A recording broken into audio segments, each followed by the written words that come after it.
All aboard for the transcribed premiere production, The Cruise of the Poll Parrot, that thrilling, exciting story of the sea. The mystery of Mr. Grange's map and the strange chopping sound in the hold have still not been solved. And now there's new trouble ahead, because in our last adventure, while Old Dickson was spinning one of his whaling yarns to Johnny and Sue, a rough, red-headed seaman named Red Mahooley started bullying Johnny. Captain Dalton came up just in time to prevent the seaman from striking the lad. With a mighty blow, the captain dropped him to the deck.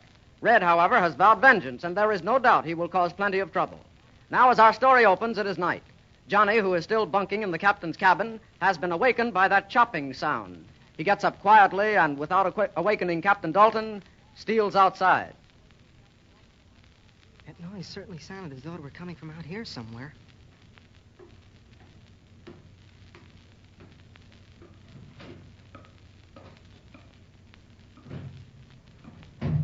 That's funny. I'm sure that scraping noise came from above. Now I can't hear it at all. I can't understand it. When you're below deck, it sounds like it's coming from above. And now from up here, it sounds as if it came from below. There, it stopped again. I wonder what it can be. Oh, who's that, I wonder? Guess I shouldn't have come up here this late. I hope no one sees me on deck. Captain wouldn't like it, I know, if he knew I was here this late. I'll hide behind this cask in case it is someone. Now he won't see me, whoever it is. Say, that looks like Sue coming this way. What can she be doing up here? Psst, Sue. Oh, who's that? It's me, Johnny. Oh, Johnny, how you frightened me. I thought it was that frightful Red Mahooley. What are you doing here this late? I was just going to ask you the same thing. Your brother'd be awful mad, I'll bet, if he knew we were up here. Oh, Ezra was sound asleep when I left the cabin and snoring like a buzzsaw. Shh. You want someone to hear us? I forgot. I came up here because I heard that scraping sound again. The sound that your brother, Mr. Grange, was talking about. Where was it coming from? Well, I don't know exactly. When I was in the cabin, it sounded as though it was coming from up here. But after I got up here, I heard it again, but it sounded like it was down below. I don't know what to think about it. Oh, perhaps it's nothing. The sailors were looking for it, but they couldn't find anything either. So they decided it must be some kind of a worm that eats through wood on ships. Well, this was no worm, I'll bet. It was too even-like. Just like someone was trying to dig through something. Well, what do you think it could be, Johnny? I sure wish I knew. Whatever it is, I'll bet that Testi has something to do with it. Testi? Yes, that mean Spaniard who tied me and shoved me down that whale oil cask. But I heard Captain Dalton say that Testi must have gotten away in a boat.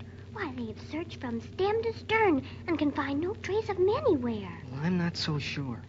Still, you'd think if he was on board, the sailors would be able to find him. Well, if I ever find him, I'd teach that bad man that he couldn't treat you like he did ashore the other day, and then stuffing you in that cask. Why, it's a wonder you weren't hurt. Oh, well, that was nothing. He was just mad because I wouldn't tell him where the captain's cabin was, and your brother's cabin. You were sure brave not to tell. Oh, I wasn't brave. I just didn't know where the cabins were. Oh, just the same, if I ever lay my hands on that, what is it Dickon calls him? That swab. I'll show him he can't treat a friend of mine like he did you. Gee, Sue, you're wonderful. And thanks for getting Mr. Grange to let me stay on the ship. I'll never forget it. I like you better than any boy I ever knew. Well, I mean any boy or girl. Except that I never knew any girls before. Gee, all the girls I ever saw where I lived, well, they were all such fraidy cats, but gosh, you're as brave as Captain Dalton. I like you too, Johnny. We should have lots of fun together. I'll bet we could get old Dickon to tell us a lot of yarns about whales and such, like the story he told us yesterday. He always tells me yarns when he's ashore. Once he told me how he lost his leg in a fight with a whale. Gee, I'll bet that was exciting. Oh, it was. And he said that one of these days he was going to meet that same old whale. And when he does... Do you think he ever will? But say, we forgot what we came on deck for. I think we ought to... Wait a minute. Who's that coming this way? Quick, hide behind this oil cask. Yes, hurry. Shh. If he sees us, he'll take us to Captain Dalton for being up this time of night. Then he's likely to be mad about it. Who is he? Can you see? Yes. It's Red Mahooley. It's that sailor who tried to bully me and Captain Dalton knocked him down. And here comes another one down the deck. They must be on watch. Listen. Maybe we can hear what they're talking about. Heave to, matey. I've something I'd like to talk to you about. Aye, but I must get to my watch in a hurry. Never mind the watch. This is much importanter. That may be, but you're none too strong with Captain Dalton as it is. Who cares about Captain Dalton? He's a mighty man, and won't interfere if he's crossed. He hove down your hulk without much difficulty today, and he'll do it again, you may lay to that. Hold your tongue, sailor. Besides, he hit me when I wasn't looking. You wasn't looking, eh? How come he hit you in the middle of the chin, spang him chips? Did you have your eyes shut? Now, listen, this is no time for a squall between us. Now, listen to me, sailor. I'm going to get even with the skipper, even if it's me last voyage, and you're going to help me. Not me. You can boil me in blubber if I have any part of your dirty work. You won't, eh? Well, suppose I told the captain that your name wasn't Jameson, huh? Suppose I told him you escaped from the New Bedford brig and that they're looking for you. Yeah, maybe it is true. Maybe it is, but I never killed a man like you did. Say, how did you know that? Never mind how I know, but one false move and I'll open my hatch and your rigger will be in for a greasy voyage. Why, you... Go on, there'll be no more bullying me. You'd better steer a clear course or you'll be in irons. Else I don't know Captain Dalton. The bill scum. How did he know I killed a man? Well, whatever. That wasn't the first. It won't be the last. Nobody can knock me down and get away with it. I'm going to get even if I have to pin him under a stanchion. I'll do it right now. Gosh, Sue, what are we going to do? That man is going to try to kill the captain. Well, Johnny, there's only one thing we can do. We've got to get to the captain's cabin. We sure do. Shh, quiet now. And hurry before we're too late. Hurry, John.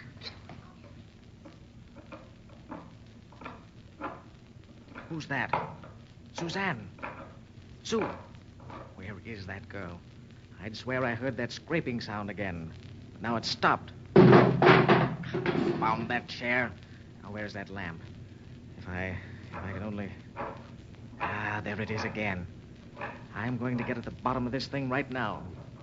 That lamp, where is it? Oh, well, perhaps I can grope my way to Captain Dalton's. These cabins are as black as pitch.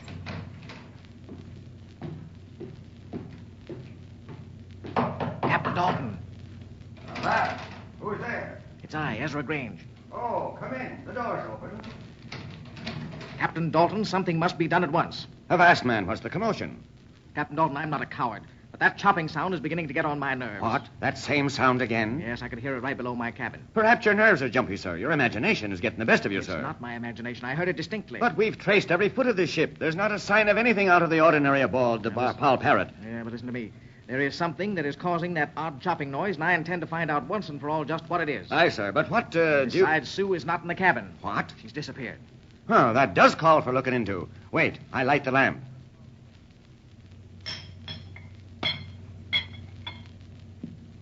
There. And look, Johnny the boy. His bunk is empty also. Where is he? Batten down my hatch. The lad's gone, too. Yeah, somebody's taken the boy and my sister while we were asleep. Now, perhaps not. We'll soon see. And if anything happens to Now, Suzanne, I'll... easy. If anything has happened, we've got to keep our wits about us. Yes, I suppose you're right, Captain. But hurry, something must be done. Aye, sir, that there does. And there will be something done, else my name isn't Roy Dalton. I wouldn't have anything happen to my sister for all the treasures in the world. Treasures? Did you say, sir? Hurry, Captain Dalton. There may be no time to lose. Right you are, sir. Little Miss Sue and the lad Johnny may be both in danger this very moment. But hold. I'll blow out this lamp so no one can see us leave the cabin. Some swab may be laying for us, and I'll walk into no trap. You can lay to that.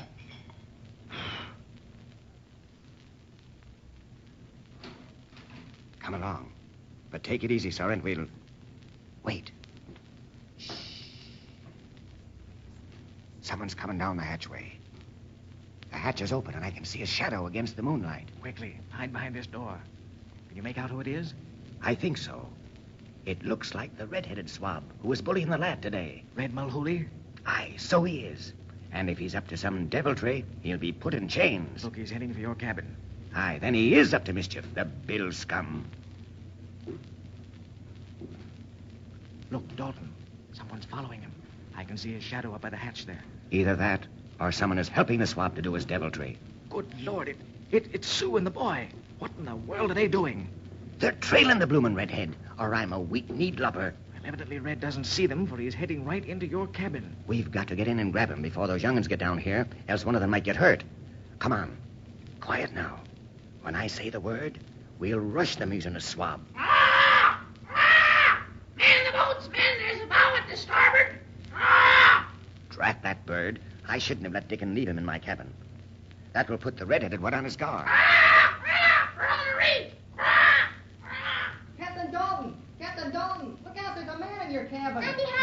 Rush him, Captain Dalton. Now's the time. Take it easy now. He has a knife. And in the dark, someone's likely to be hurt. Let me handle the swab. Red? Red, we know you're in that cabin. Drop that knife. Who's gonna make me? Mahooley, you're a bad one, and I'm giving you fair warning. Drop that knife, because I'm coming in there after you. And it'll give me a great pleasure to rip you from stem to stern. All right, you asked for it. Stay here, Grange. I'm going to take the blasted worm. Come on, I'll give it to you. There! Now! There! That's for you. Come!